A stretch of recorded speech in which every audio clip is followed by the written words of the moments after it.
Good Morning Business, French Tech. Bon courage, me dit l'invité, il est 6h42. C'est bon pas courage. faux. Je vous avais dit, attachez vos ceintures. D'abord parce que ça va très vite, on est dans l'univers quantique, donc évidemment, voilà.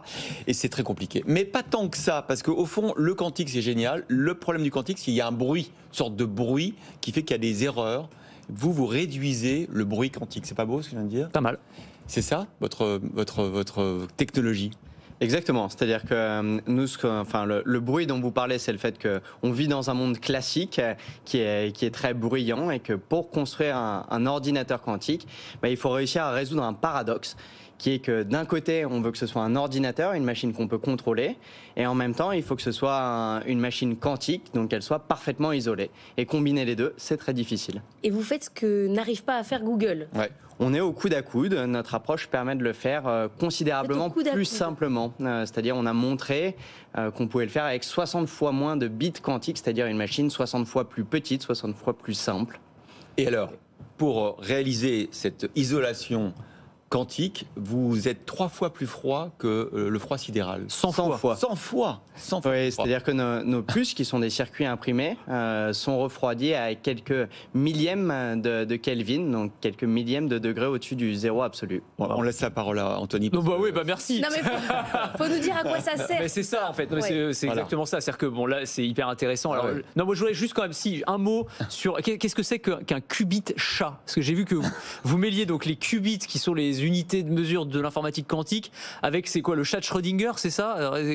Comment ça fonctionne? Exactement, c'est-à-dire que la technologie qu'on a inventée dans les laboratoires et qu'on porte aujourd'hui dans la start-up Alice et Bob sont des bits quantiques d'une nouvelle génération qu'on appelle effectivement des bits quantiques de chat de Schrödinger qui sont conçus naturellement, nativement vous avez perdu. Pour corriger leurs erreurs. D'accord. Donc voilà, maintenant à quoi ça sert, tout ça. Et c'est pour qui? Alors, le but de l'ordinateur quantique, c'est de faire une machine qui soit exponentiellement plus puissante. Et cette fois-ci, l'exponentielle, c'est pas un buzzword, c'est vraiment à chaque fois qu'on va rajouter un bit quantique, on va doubler sa puissance de calcul équivalente. Et ça, c'est pour des cas d'application qui sont complètement transversaux dans l'industrie, de la conception de nouveaux médicaments, à la résolution de problèmes d'optimisation, à l'ingénierie de manière générale, en passant par la capacité à casser des codes cryptographiques. Alors, est-ce que ça veut dire qu'avec l'informatique quantique, quand ce sera au point, on pourra consommer moins d'énergie? Vous savez qu'hier, le président de la République a dit que, par exemple, l'intelligence artificielle générative, elle est extrêmement consommatrice d'énergie, des serveurs, etc. Est-ce que si tout ça est issu d'informatique quantique, on va diviser par 100, par 1000 l'énergie consommée? Alors, en bon physicien, j'éviterai la certitude. Ce qui est certain, c'est qu'il y a deux éléments de réponse. Le premier, c'est que la machine en elle-même consomme considérablement moins d'électricité que les supercalculateurs qu'elle veut remplacer et transcender. Typiquement de l'ordre de 1000 fois moins d'électricité, ou au moins 100 fois moins. Ça, c'est le premier élément de réponse, mais en fait, ça va bien plus loin que ça. C'est-à-dire que grâce à ces capacités de calcul supplémentaires, on va pouvoir concevoir, ou en tout cas, on espère pouvoir concevoir des nouveaux matériaux, des turbines plus optimales, optimiser la logistique. C'est vraiment donner aux ingénieurs les armes pour tenter de résoudre les grands défis de société qui se présentent devant nous. Alors là, vous annoncez que vous vous associez en collaboration avec un géant américain qui s'appelle Equinix. C'est un géant parce que c'est 7 milliards d'euros de chiffre d'affaires, 10 000 salariés. Qu'est-ce que vous allez faire? Il va utiliser votre techno, la commercialiser. Qu'est-ce que vous faites ensemble? C'est ça, c'est-à-dire que Equinix, pour nous, c'est un distributeur qui nous permet d'offrir à toutes les entreprises, aux services IT des entreprises, un accès direct, d'abord à une version émulée, puis très rapidement à nos machines directement, pour que ces services, ces ingénieurs dans les grandes entreprises... Est-ce qu'ils bossent déjà avec tout le CAC 40 hein? Exactement, puissent accéder à cette puissance de calcul.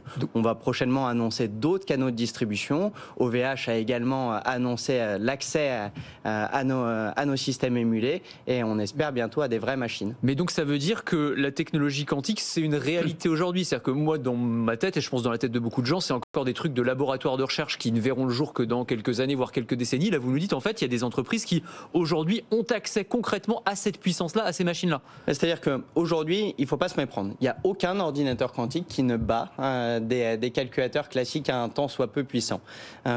Pour autant, ce qui a changé ces dernières années et qui continue de s'accélérer avec des grosses annonces ces dernières dernières semaines, c'est qu'aujourd'hui, on s'approche du moment où on va pouvoir battre ces supercalculateurs. Et donc, il est urgent pour les entreprises de se préparer, de commencer à développer leurs algorithmes pour bénéficier de cet avantage du premier mover, comme diraient les anglo-saxons, pour capturer ces nouveaux brevets, ces nouvelles technologies et avoir cet avantage compétitif hors norme. Alors Théo Perronin, vous êtes président, cofondateur d'Alice et Bob. D'ailleurs, vous êtes notre voisin, donc on a le droit de prendre une petite part du capital, parce qu'on y croit beaucoup. Bien sûr. Parce que c'est comme ça que ça fonctionne. Oui, Non mais c'est la rue d'en face, c'est en face, c'est la rue. Non mais c'est juste extraordinaire ce qu'on est en train de découvrir ce matin. Vous avez 80 employés, dont 40 PhD. 40 personnes comme vous, en gros. Exactement.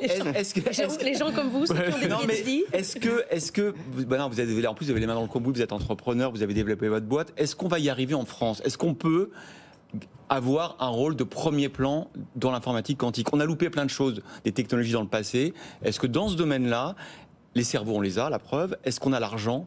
Est-ce qu'on peut vous aider? Qu'est-ce qu'il faut faire pour... Vous êtes déjà dans le programme France 2030. Ouais, hein. ouais. Exactement. C'est-à-dire que si on regarde aujourd'hui concrètement le quantique, au même titre que l'IA générative d'ailleurs, les vraies batailles se passent sur les talents. C'est ce qu'on voit avec Mistral, c'est ce qu'on voit aussi dans cette vague d'entreprises du quantique dont Alice et Bob fait partie. Ouais. Exactement.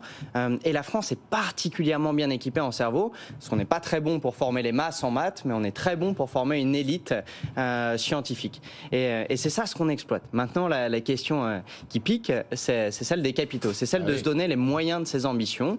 Ce qui est sûr, c'est que l'État fait preuve d'audace, justement conscient du fait qu'on ne va pas pouvoir remporter toutes les batailles technologiques, mais que celle-là fait partie de celles où on a moyen de créer la différence. Et je crois que si on fait écho à l'appel présidentiel d'hier, eh bien, il est maintenant temps pour les investisseurs privés de s'engouffrer dans cette brèche, justement parce qu'il me semble qu'il y a des territoires à conquérir qui peuvent être très intéressants. Est-ce que France 2030, parce qu'on fait le bilan, là on aura Bruno Bonnel avec nous 8h15, ça a changé votre vie d'entrepreneur? Ça a été un souffle? Ce qui est sûr, c'est que la France, c'est probablement l'un des meilleurs pays au monde pour commencer une aventure comme la nôtre. Entre l'accès aux capitaux dits early stage, enfin d'amorçage, les aides d'État et les talents, c'est un terreau parfait. Maintenant, le plafond de verre que rencontre toute l'Europe sur des projets dits deep tech, ces projets profondément scientifiques, sont les étapes de croissance, le moment où il faut commencer à mettre non plus quelques millions d'euros sur la table, mais quelques centaines de millions d'euros sur la table. On vous donne 1 milliard. Anthony. Attendez-vous à un petit peu de régulation qui vous tombe sur le coin du nez. On a eu l'IA Act hier. Moi, j'attends le Quantic Act d'ici quelques mois, quelques années. Hein, c'est clair. Alice et Bob, est-ce que c'est bien sérieux comme nom pour une entreprise comme la vôtre? Est-ce que c'est